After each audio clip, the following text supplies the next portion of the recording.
I beckoned the person standing nearby to come closer.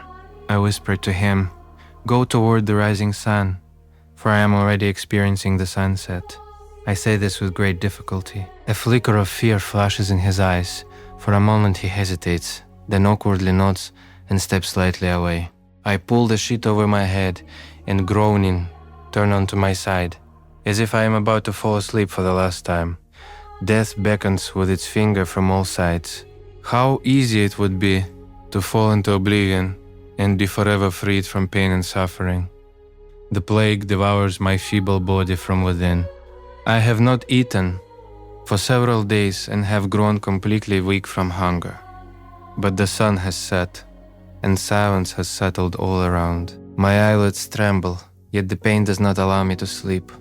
I am between oblivion and consciousness, but I do not die. My eyelids have grown heavy. It is time to close my eyes. A sweet feeling of forgetfulness washes over me. I must have fallen asleep or lost consciousness again. I do not even know whether my eyes are open or closed. Complete darkness. Soon it will be dawn, and the sparrows will chirp their morning song. Spring has come, and streams of melted snow are running. They flow into the wide river that runs beside the camp. No man ever steps in the same river twice, Heraclitus once said, because the current constantly brings new water. Nature itself is a rushing stream, like the Danube, sweeping everything in its path. As soon as something is born in this life, the great river of time washes it away in order to give birth to something new. The long-forgotten past remains at the source of the river, and at its mouth, the vast darkness of the future awaits me, hidden from sight. I will no longer need medicines or doctors. How good that all this fuss is over. The time has come for me too, to be carried away by the river of time. Both life and death are change. We may try to postpone the inevitable, but we cannot avoid it. That is an occupation for a fool with drink, food, and magical incantations, trying to turn the river's current backward and delay the coming of death. Now, from the height of my years, I understand as never before that the life of most people is a tragedy arranged by their own hands. People swell with pride or lose their heads from grief. All their concerns are petty, fragile, and fleeting. We have nothing to lean on in this life.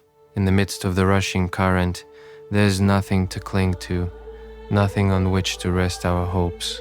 One might as well give one's heart to a little sparrow nesting on the riverbank. That is what I always said. Before you have time to be charmed by it, it will fly away and disappear from sight. My heart, too, was once given to my own little sparrows, my lovely chicks, 13 boys and girls whom Faustina gave me. Of them, only Commodus and 4 girls remain alive. There they stand with sorrowful faces, mourning me. The others left this life prematurely long ago. At first I grieved terribly, but the Stoics taught me to love my children and patiently endure the pain when nature demands them back. When I mourned my little twins, Apollonius impatiently comforted me and helped me gradually regain my composure. Grief is natural. Even some animals mourn when they lose their young, but some, in their grief, go beyond all bounds and allow sad thoughts and passions to take complete possession of them. The wise man, however, accepts his pain and endures it, but does not try to intensify it. Nature also demanded back my beloved son Marcus Aurelius. Soon after that, my brother Lucius died. I gave him the name that I myself bore as a child, passed down from generation to generation in my family. My little Marcus bled to death on the operating table and died during the removal of a tumor beneath his ear. I mourned for only 5 days, and then I had to go to war in Pannonia. Later, the noble Apollonius reminded me of Epictetus' saying, "He is mad who seeks figs in winter." It is the same as grieving for one's child when nature, which gave him to us for temporary use, demands him back. I loved them dearly, yet at the same time I learned to accept that they are mortal. All generations of men are leaves that fall to the ground, and my children were such leaves as well. Spring brought them to me, and the winter storm carried them away. Others replaced them, I wanted to keep them with me forever, but I always knew they were mortal. For the heart that cries, "God, preserve my children," is like eyes that wish to see only pleasant things and refuse to accept that everything in this world changes, whether we wish it or not. The wise man sees life and death as two sides of the same coin. When Xenophon, one of Socrates' noblest students, learned that his son had fallen in battle, he said, "I knew that my son was mortal." He firmly grasped the principle that everything born must inevitably die. I saw confirmation of this principle from childhood when I lost my father not long after my birth. I scarcely knew him. I only knew that he had been a kind and gentle man. My mother Lucilla buried him, and in due time I had to bury her. My adoptive father, Emperor Antoninus, buried his empress, and then it was our turn, Lucius and I, his sons, to place Antoninus in the tomb and mourn his passing. Then, unexpectedly, my brother Emperor Lucius died, and I buried him as well. And finally, I laid my beloved Empress Faustina in the earth. Soon I shall be reunited with her, when Commodus places my remains in the magnificent mausoleum of Hadrian on the bank of the Tiber. Friends in Rome will deliver eulogies and remind the people that Marcus Aurelius has not died but has simply returned to nature. This evening, the sun will rise and take me with it, and tomorrow another will rise and someone will take my place. So you have come, Death, my old friend. Indeed, I may call you a friend. You have often visited me. In my imagination I have long grown accustomed to your arrival. How many times were you near when I reflected on the emperors who ruled long before me? Everything has changed, yet in essence, everything has remained the same. Unknown people marry, raise children, fall ill, and die. Some wage war, some feast, others till the soil and still others trade. Some employ flattery, others seek it, suspect their companions of conspiracy, or weave intrigues themselves. There are countless such people among us. They pray for the death of others, complain about their fate, fall in love, amass fortunes, or dream of high position, or even a royal crown. How many people are there whose names we do not know, whose lives passed unnoticed and are now forgotten, as though they had never been born at all? And now let us turn to the great. Is there any difference between them and those people? Death knocks equally at the palace of a king and at the hut of a beggar.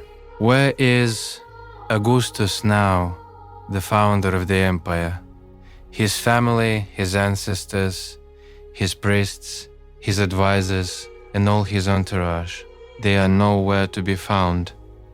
Alexander of Macedon and his mule driver, both have turned to dust, equal before death.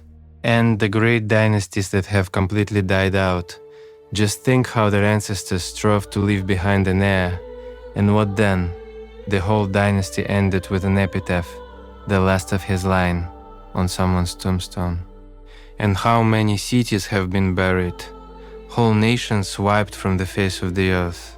When the great Scipio was asked why he did not rejoice at the destruction of Carthage, he wept and predicted that one day Rome itself would fall. Each historical era forces us to draw the same conclusion. Nothing is eternal, beginning with Alexander the Great, long deceased, whose imperial title passed to Hadrian and Antoninus, into whose circle I was admitted. Today only monuments and legends remain of them. The very names Hadrian and Antoninus have acquired an archaic sound, like the names of Scipio Africanus and Cato Uticensis, included in history books. Tomorrow, my own name will sound archaic to others and signify a bygone era, the reign of Marcus Aurelius. I join Augustus, Vespasian, Trajan, and the rest. Truly, it is completely indifferent to me how, or whether at all, I shall be remembered. How many of those to whom hymns were sung have long been forgotten? as well as those who sang those hymns. It is mere vanity to worry about how our deeds will enter history. Even now I am surrounded by people deeply concerned about what future generations will think of them. With equal success, they might grieve that several centuries before their birth, their names were unknown to anyone. One should not chase human glory, for it is perishable. What matters is how I meet this fleeting moment, for I am beginning gradually to disappear, slowly drifting into non-being, like into sleep. And you, Death, were you near when Lucius and I triumphantly rode in chariots through the streets of Rome? Slaves held golden wreaths above our heads and whispered behind our backs, "Remember that you must die," along with the numerous trophies of gold and treasures and the detachments of shackled Parthian captives, whom Lucius led home in triumph. They brought with them from the east something far more ominous, the plague, which trailed behind them straight to Rome. For 10 years, the terrible disease raged, filling carts with the bodies of dead Romans, and now it has come for the next Caesar. The Stoics taught me to look death boldly in the face, to tell myself the merciless truth. I am mortal, and yet to preserve cheerfulness. They say that Zeno, the founder of our school, once, being already an old man, stumbled and fell. He struck the ground with his hand in annoyance, and quipped, "I am coming of my own accord. Why do you call me? And now, I too am an old man. Call me. I am ready for this meeting, Death." And yet so many people pronounce this name aloud with horror. The Stoics taught me that there are no words of ill omen. Socrates was the first to suggest that death is a terrible mask to frighten children. He said, "Friends, if the childish part in you fears death, you must sing to it every day to charm it, and then it will disappear. And if I perceive death as it truly is, subjecting it to rational analysis, scraping off the beliefs with which it is covered like rust, in the end it proves to be nothing more than a natural process. Look behind the mask, examine what lies beneath it, and you'll understand that no one will bite you. For this childish fear of death is perhaps the greatest affliction in life. The fear of death harms us more than death itself, because it turns us into cowards, whereas death merely returns us to nature.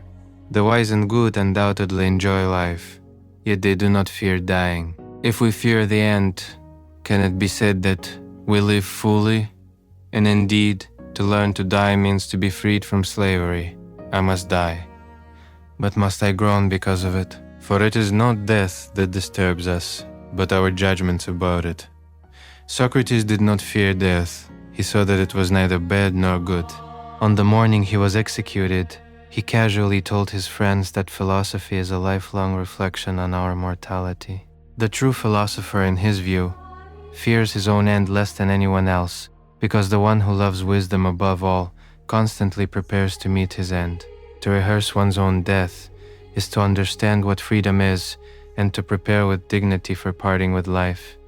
I have indeed long been moving along the road toward death from the very day I was born. Everything in nature has a beginning, a middle, and an end.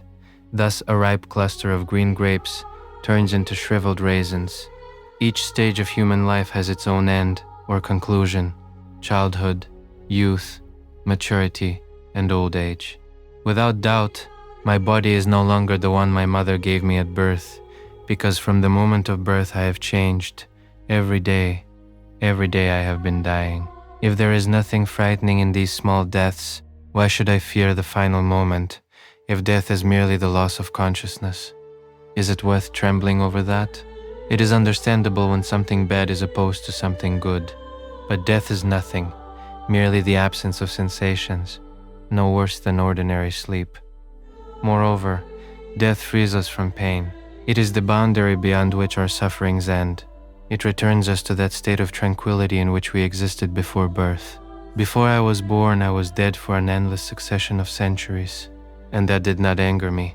As the Epicureans say, I never existed then, and now I shall not exist. It is unknown to me. It does not trouble me. If it does not trouble me that my body occupies only an insignificant piece of space, why should I fear that it will occupy only a tiny stretch of time? In any case, from another point of view, we do not disappear into nothingness, but decomposing, return to nature. I shall return to the earth from which my father received his seed, my mother her blood, my nurse her milk, from which I daily receive food and water. For everything takes its beginning from one source and returns to it, assuming another form. It is like molding from soft wax, first a little horse, then a little tree, and then a man. Nothing is destroyed. It merely returns to the embrace of nature and turns into something else. And this is an endless process. One thing becomes another. Today, I am a drop of seed. Tomorrow, a heap of ashes and bones. Not eternal, but mortal. A part of the whole.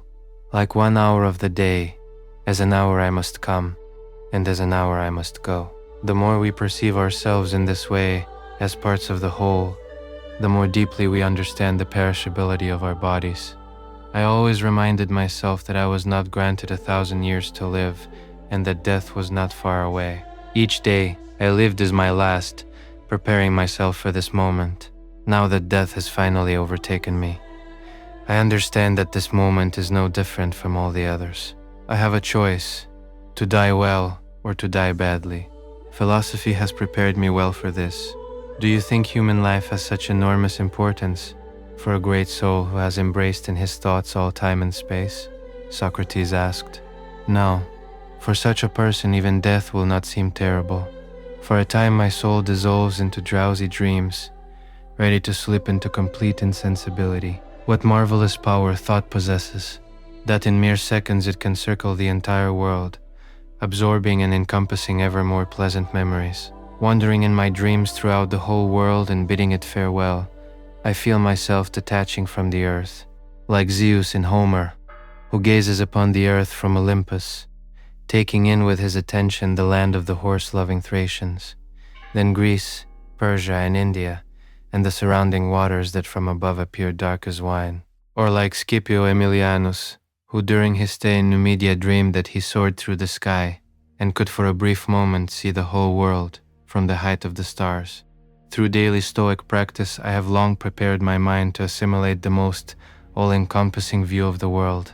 Plato said that anyone who wishes to understand the motives of other people must look down upon all earthly things as if surveying them from a high watchtower. I would rehearse this every day, as my teachers did. I imagined that I suddenly soar upward, and behold, the complex tapestry of human life. Now that life is gradually leaving my body, my dreams turn into visions, so real they could be touched. How insignificant human quarrels over countless trifles appear from this height, like little children concerned only with what toys to play with. People fill their heads with futile fears and desires that estrange their minds from nature. I see them now below me, an immense herd of human animals, countless field workers bent over their labor, overseas merchants of every nation, and crowds of soldiers marching to war. From here they look like ants scurrying across the earth, constantly occupied with something. A faceless, boiling mass wandering through the labyrinths stretched out before it, forever losing its way. Men and women and children, slaves and aristocrats, being born and dying, marrying and divorcing, rejoicing at festivals and mourning their losses. Endless chatter in the courts. Hundreds of thousands of faces of friends and strangers rush past me. I see how, from modest settlements, great cities arise, prosper for a time, and then one fine day turn into abandoned ruins. And I see each thing distinctly, yet all together they merge into a single vision. The stars, the sun, the moon, the earth, including land and water, as well as living beings. I see it as though in a transparent sphere which, in my imagination, I can hold in my palm. Gazing from this cosmic height at all the misfortunes and calamities that have run like a red thread through the history of the world, I understand that to rage at the universe because of them is like weeping over a cut finger. My life is finished. Nothing remains, no fears, no desires that could separate me from Mother Nature. Before my eyes is the vast cosmos, with celestial bodies rotating in their orbits. And I sink ever deeper into these visions, these journeys through the heavens, as strength leaves my body. In this boundless ocean of being, our Earth seems a tiny point. The vast territories of Europe and Asia are mere specks of dust. The great oceans, no more than drops of rain. The highest mountain, a solitary grain of sand. I admire only the beauty and magnificence of the stars, and I perceive the ability to contemplate them as a blessing, and the sight of the entire universe before me fills me with even greater wonder. Ah, if only, crossing the threshold of death, I could become something as beautiful as nature and the cosmos themselves, I would cease to be a stranger in my own homeland. Traveling through the expanses of nature, my mind encompasses all events, absorbing each individually and seeing how it turns into an insignificant trifle. Can such trivial episodes contain tragedies? Any astonishment or amazement? What I learned all my life I now see everywhere. Shifting my attention from one object to another, I see the same thing from every side. The universe is a single living being, possessing body and mind. The mind of an individual person is merely a tiny fragment of one great mind. The mind of an individual person is merely a tiny fragment of one great mind. All living beings are members and organs of one great body. Unaware of it, they act in harmony, creating history out of successive events arising under the influence of one powerful impulse. Everything in our universe is so intricately interwoven that it forms a single fabric in the chain of events. It was enough for me once to see each fragment separately and, connecting imagination, to conceive the whole, and my perception of the world changed forever. Having forever rid myself of fear and desire, I now see only the whole picture composed of all these parts, and it appears more real than anything else. Everything I once knew, my life and my opinions, seem like smoke that obscured the view of nature. I am filled with joy at the all-embracing vision revealed to me. My eye expands and gradually merges with the infinite universe. How tiny is the share of cosmic time allotted to the life of each of us, and how small this clod of earth upon which we wander. The clearer this vision becomes to me, the more clearly I understand that in life there are only two simple things we must do. First, we must follow the command of our higher nature and submit to the will of reason. Second, we must respond wisely and dispassionately to all events that fate sends us, whether pleasure or pain, praise or blame, life or death. As life flows out of my body, my soul rises ever higher. The invisible boundary between imagination and knowledge breaks. Before my gaze, the constellations line up, like those that adorn the walls of the Temple of Mithras. I glide easily along them, like a ship sailing across the surface of the water. Around me are myriads of stars, creations of pure light, flawless in their nakedness. They gracefully follow their path across the sky, never deviating from it. How unlike the people below on earth they are. We possess this divine spark, but it is hidden deep within us, and we live like prisoners, floundering in the mud of our foolishness and greed. The mind of a sage is like a star, or the sun. It shines with purity and simplicity. I was fortunate to observe these qualities in others, such people as Apollonius, Junius Rusticus, and Claudius Maximus, who by their own example showed me how to live wisely, virtuously, and in harmony with nature. And now, freed from all earthly attachments, I feel how my soul has been purified and transformed, opening to spiritual sight the radiance of the profound wisdom I once grasped in the words and deeds of my beloved teachers. Life slips away from me, and I consent to part with it. At last my mind is free to follow its true nature unhindered. Everything now seems clearer to me than ever. The sun does not do the work of rain or wind. The sun and the stars in the sky tell me, we are born to do what we do. So I too was born to follow my nature, and therefore to strive for wisdom. Countless stars scatter the night sky, each unique, yet together they weave a celestial veil. Man is meant to be thus, throughout his life patiently to cultivate within himself the light of wisdom, and to pour it out upon others, to live wisely alone and in harmony with society. The ancient Pythagoreans were right. Reflection on the unchanging purity and simplicity of the stars allows us to cleanse our minds of earthly debris and set them free. The rays of Apollo shed light on all living things and do not diminish. Touching objects, they illuminate them without losing their strength and without being defiled. They rest upon these objects, caressing them and revealing their essence, without swerving like the wind or soaking in like the rain. So too, the mind of a wise person resembles a heavenly sphere radiating the purest sunlight. It illuminates things without becoming entangled in them or thereby becoming worse. For what does not attract light condemns itself to darkness. In the mind of a purified person there are no secrets. Pure wisdom, like a blazing fire, consumes everything that enters the furnace, burning ever brighter from it. Reason is capable of coping with any obstacle and finding the necessary virtue with which to respond to it. We have been assigned the not very pleasant duty of caring for this perishable body with its unruly senses, but only our intellect fully belongs to us. We rid ourselves of attachment to everything external, purifying ourselves and distancing ourselves from things when we finally understand that they are transient and entirely indifferent. When we sever the ties between the present moment in which we are and the past and the future, we free our soul from external things, allowing it to devote itself to realizing its true nature. External things, such as health, wealth, and reputation, are neither good nor bad. They present us with opportunities which the wise use for good and the foolish for harm. Although people strive for wealth and luxury, these ennoble their soul no more than a golden bridle ennobles a horse. With such external goods we only contaminate ourselves. We merge with things, confusing them with what is truly good for our soul. Rising above indifferent things, the mind of the sage becomes a rounded sphere, as Empedocles described it. It does not go beyond itself by mixing with external things, nor does it avoid them.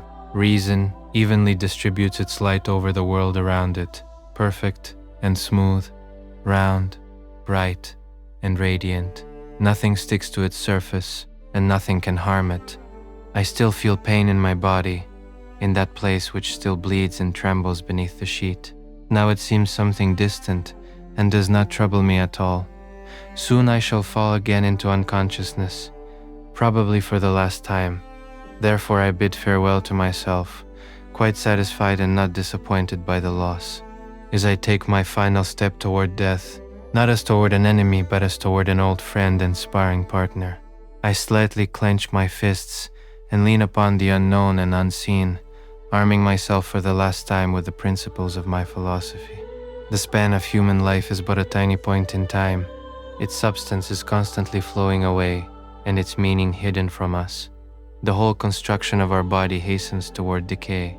Its soul is a restless whirlwind.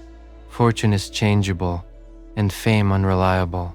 In a word, everything connected with the body is like a rushing stream, and that which concerns the soul like a dream or vapor. Life is warfare, and a sojourn in a foreign land. Our reputation after death will be oblivion. What then should guide a person? Only philosophy, the love of wisdom, and philosophy consists in this: to preserve within oneself that inner genius or divine spark, and protect it from violence and injury, above all from harmful suffering or pleasure. To do nothing without purpose, or with false or hypocritical intent. Regardless of the actions or inaction of others, to be content with whatever falls to one's lot, since it all comes from the same source as oneself. And above all, to await death with humility and calm readiness, as the dissolution of the elements from which every living being is composed. If the elements themselves experience no pain in passing from one form to another, dissolving, changing, undergoing processes inherent to them, why then should a human being fear it, if not a natural phenomenon? And what is in accordance with nature cannot be evil. Outside it must already be dawning, but I can no longer tell. My eyes are so weak. Around me, complete darkness. I shall not live to see the next sunrise, but that does not matter.